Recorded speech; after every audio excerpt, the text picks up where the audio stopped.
So, President Bonespurs is at it again, with more garbage coming out of his mouth. We all know by now that he uninvited us to a so-called peace group that we already said no to. And on top of that, now he's throwing down yet another 100% tariffs if Canada goes ahead and makes that deal with China. I honestly called it on my last video. I said the orange guy was way too calm about Canada and China coming to terms, and that he would eventually flip his stance. So here we are. He's so predictable at this point, it's not even surprising anymore. But today I'm not going to focus on the tariffs. I think we're all exhausted by the constant back and forth and the non-stop taco cycle that this guy is putting the world through. What matters more to me right now, and what I actually want to speak about today in this video, is the blatant disrespect that he showed towards Canadian soldiers and our NATO allies. This is the part that we shouldn't be ignoring. This time he's downplaying both Canada and the United Kingdom's roles in helping his country during their war in Afghanistan. Honestly, I really hope that moving forward, no one helps the United States in their wars anymore. Sure, it might be one guy saying this, but to be honest, how many of his 77 million followers are going to repeat the same garbage just because Trump says it? Kind of like this guy right here. So, I didn't really do much research, so I can't make comment, but I just trust Trump. Whatever Trump does, I'm going to take his word and go with it. He's the best guy on the planet. Guys like that, they're just part of the bigger problem.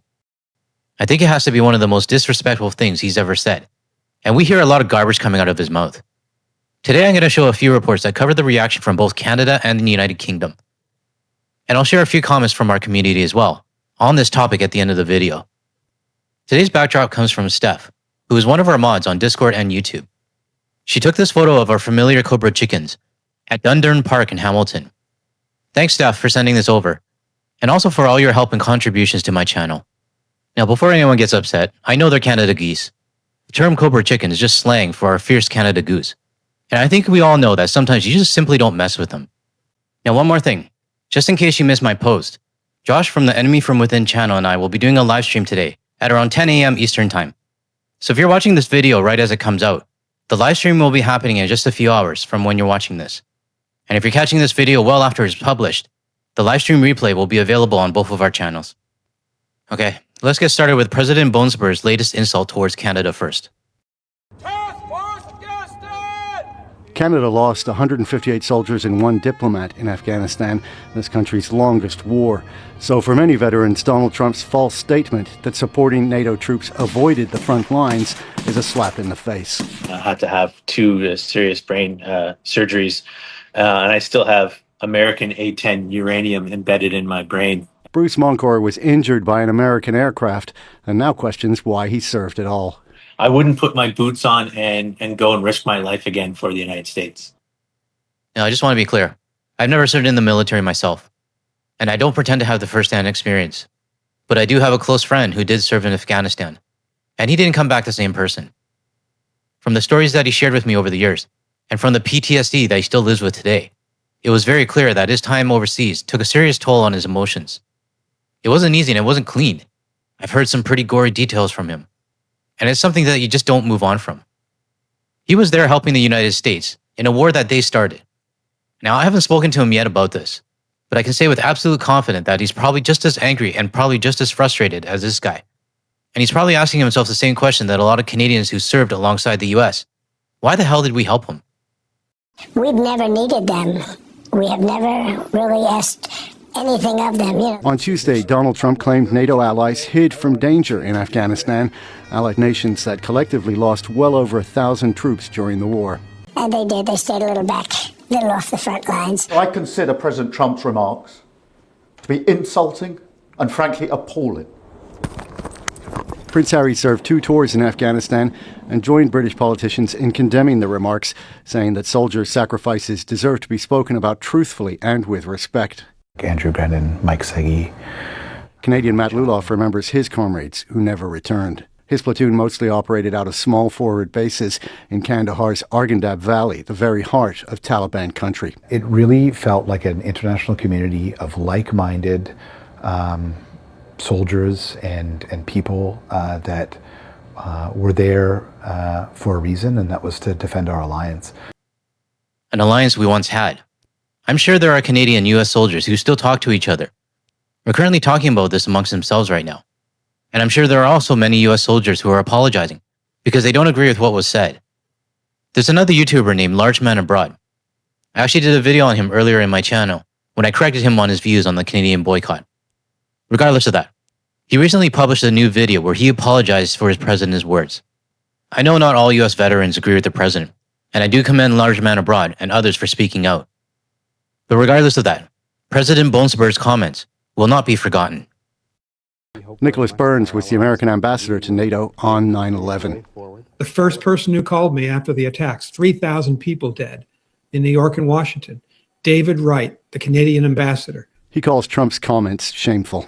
They all bled for us in Afghanistan and Iraq. The Canadians fought in Kandahar province, which you will remember, one of the most difficult places. They know what they did. We know what they did. The world know what they did. You cannot rewrite history. Many have noted the remarks came from a president who avoided the Vietnam War by claiming to have bone spurs in his feet. The White House has yet to respond to the demands for an apology. There's no way in hell this US administration or President Bonespurs will ever apologize. The Vancouver Canucks will win the Stanley Cup before an apology ever comes out of his mouth. But Bonespurs' comments are like the ultimate disrespect if you ask me. More than 150 of our soldiers, fellow Canadians, and for some of you maybe watching, maybe even your neighbors or family members, died helping the United States. And with those comments, Bonespurs just insulted every single Canadian who perished in the United States war. That's not something I'm ever going to forget. Let me know in the comments if you agree with me on this. And if you agree and you're not subscribed yet, help out my channel by hitting that subscribe button below. Now let's take a look at the next report. This one focuses more on Bonespurs' insult towards the United Kingdom. Let's take a look. US President Donald Trump has again caused outrage among his NATO allies, this time for saying soldiers from the alliance didn't fight on the front line after 9/11. We've never needed them. We have never really asked anything of them. You know, they'll say they sent some troops to Afghanistan or this or that. And they did. They stayed a little back, a little off the front lines. That's not correct. 457 British service personnel were killed in the conflict. Others suffered life-changing injuries. 457 British soldiers and over 150 Canadian soldiers died in their war, with thousands more in both countries returning home injured. And what was President Bonespurs doing at the time? Well, during 9/11, I remember being glued to the TV with my dad, sitting beside me on the sofa. One of the US networks interviewed Bonespurs. All he could talk about was how his Orange Tower was now the tallest building in Manhattan. I mean, talk about not reading the room. But honestly, I'm not surprised with this guy, and I don't think any of us should be either. Prince Harry was twice deployed to Afghanistan during his decade-long military career, and in a recently released statement in response to the president's comments, he said he lost friends there. The prince went on to say those sacrifices deserve to be spoken about truthfully and with respect. Other responses here in the UK have been angrier. British politicians from across the spectrum, other veterans and their families have denounced the president's comments as offensive and insulting. I consider President Trump's remarks to be insulting and frankly appalling. And I'm not surprised they've caused such hurt to the loved ones of those who were killed or injured, and in fact, across the country. To my viewers in Canada and the United Kingdom, if you served in Afghanistan, what are your thoughts on President Bonespurs' comments? Let us know in the comments below. And if you're open to it, I would like to speak publicly about your experience on my channel. So please send me an email. I'd be glad to jump on a call with you to get your story out, and I'll make sure that it is heard. The Prime Minister also suggested Mr Trump should apologise. This all comes after a tense week in transatlantic relations, after President Trump used the World Economic Forum in Switzerland to again say the US should own Greenland. He did back down from threatening tariffs on allies who didn't support the US takeover of Greenland, but those relationships remain strained and the future of NATO uncertain. The uncertainty is not something I'm personally comfortable with. Sure, President Bonespurs talked out when it came to taking over Greenland and also backing off on implementing tariffs against European nations for supporting Greenland. But for me personally, there's always something in the back of my mind. I can't forget his attack and kidnapping of the Venezuelan president. He openly defied US laws and did whatever he wanted. And what worries me the most is that the US military went along with it. I might be paranoid, and I'm sure there's probably measures in place to stop it. But because of that, I've taken the stance of expect the unexpected. Now I want to show you some feedback from various people featured in a global news report. Let's take a look.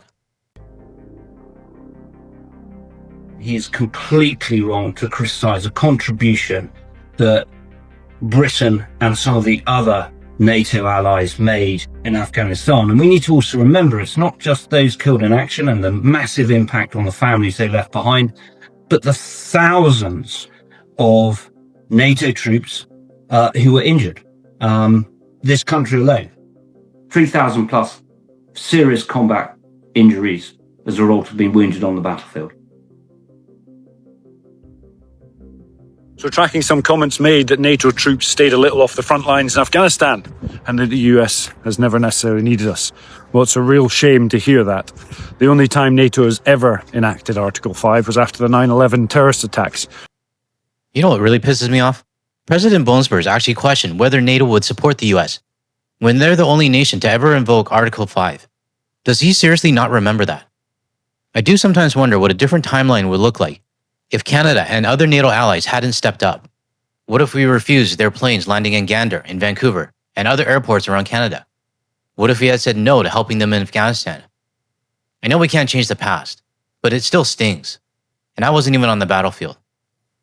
But while I was framing this video, this US flag was on the screen and I couldn't help but feel disgust looking at it. Let me know in the comments if you agree with me on this. Or am I holding this grudge too much? And honestly, what does that flag trigger for you right now? When the United States and the world rallied to the support of the US, our agencies, our forces, our politicians, we all stood together, shoulder to shoulder, and responded. On Afghanistan, frankly, this is utterly ridiculous. Many courageous and honourable service personnel from many nations fought on the front line. Many fought way beyond it. I'd served 5 tours in Afghanistan. Many alongside my American colleagues, we shed blood, sweat and tears together. Not everybody came home. These are bonds, I think, forged in fire, protecting US or shared interests, but actually protecting democracy overall. Now, I'd suggest whoever believes these comments, come have a whiskey with me, my colleagues, their families, and importantly, the families of those that have made the ultimate sacrifice for both of our nations. I do commend him for wanting to sit down with the Bonespurs believers who think Canada and the UK just stayed behind, and for trying to explain what really happened. But honestly, it's a lost cause when it comes to anyone who actually believes anything that comes out of the Bonespurs' mouth. There's just no reasoning with them. Now, I want to share a couple comments from our community related to this topic, along with a few that I came across on Blue Sky. The first one comes from Gianners, who says, I'd like to remind everyone that the first 4 Canadians killed in Afghanistan were due to a trigger-happy American F-16 pilot. I doubt Bonespurs and his supporters will ever acknowledge this. In fact, they would probably twist it around and say the Canadians were in the wrong place at the wrong time. Kitty IMVU says, PTSD is no joke.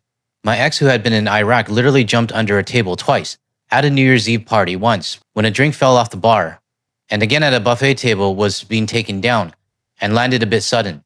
He was 6'3" and 250 pounds, but he said he felt like a scared little kid anytime a loud noise went off suddenly.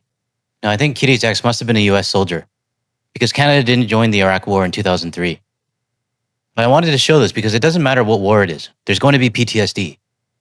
For our soldiers and my friend who served in Afghanistan, they're now living with PTSD from fighting in a war we didn't start, and on top of that, their participation is now being downplayed. Bonespurs and millions of US citizens don't care, and thousands of US soldiers are left dealing with PTSD. For what exactly? I have nothing but respect for the Canadian soldiers who took part and paid the price. Alan says, my brother and I fought in the Gulf, my nephew in Afghanistan. I'm already boycotting everything American. Now my friends have suddenly seen the light. I do not think Trump understands how much anger his vile, disgusting, draft-dodging comments have caused. And I totally agree with you, Alan. And thank you for your service towards Canada. These next few comments are from Blue Sky, though they are just random comments. Trump is appalling. The US is the only nation to have ever invoked Article 5 of the NATO treaty after 9/11. Here are a few of the 457 British soldiers who died helping America. Do you think we should still be supportive after Trump's insult? Shame on Trump, shame on America. Now, this last one is from Diana. It's a bit of a tough read. My husband, who served in Afghanistan, just had a breakdown and bursted out crying. He said collecting body parts and losing 158 friends is the hardest thing he's ever did. Trump is a fucking inhumane animal asshole who never served at all because of his bone spurs. Fox News reported, I am mad. I can't imagine what your husband is going through, Diana, and I'm really sorry to hear. We're at a point right now where things like respect and honor can be ripped apart by a few careless comments from President Bonesborough. And in my opinion, those are things that should be respected no matter what your political views are. People died for their country. But what hurts even more is that Canadians died for their country while helping a nation that no longer seems to respect us. The video was honestly tough for me to make without getting seriously pissed off. I keep thinking about my friend when he came back. He tried to play it cool like everything was fine, but we knew it wasn't.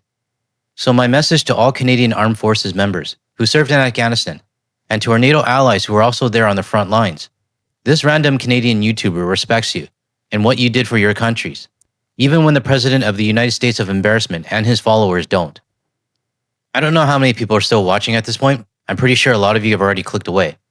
But if you served in Afghanistan, no matter what country you're from, and if you want to speak out, send me an email. I'd be more than happy to get your message out on my channel. I might not be a military expert and I have no experience in it, but I am open to learning. But most importantly, I am opening my platform for the veterans to have their voices heard. So if you are interested, please send me an email. Okay, that's all I have for today's video. You might be wondering where the co-host is since she's noticeably absent today, and it's been a very quiet video. Well, this is where she is. I'm sorry to disappoint anyone who was hoping to hear from her. You probably just have to wait till the next video. If you found any value in anything I said today, please help out my channel by hitting the like and subscribe button below. And share this video with your friends and family. Have a great rest of your day, everyone, and I'll see you in the next one.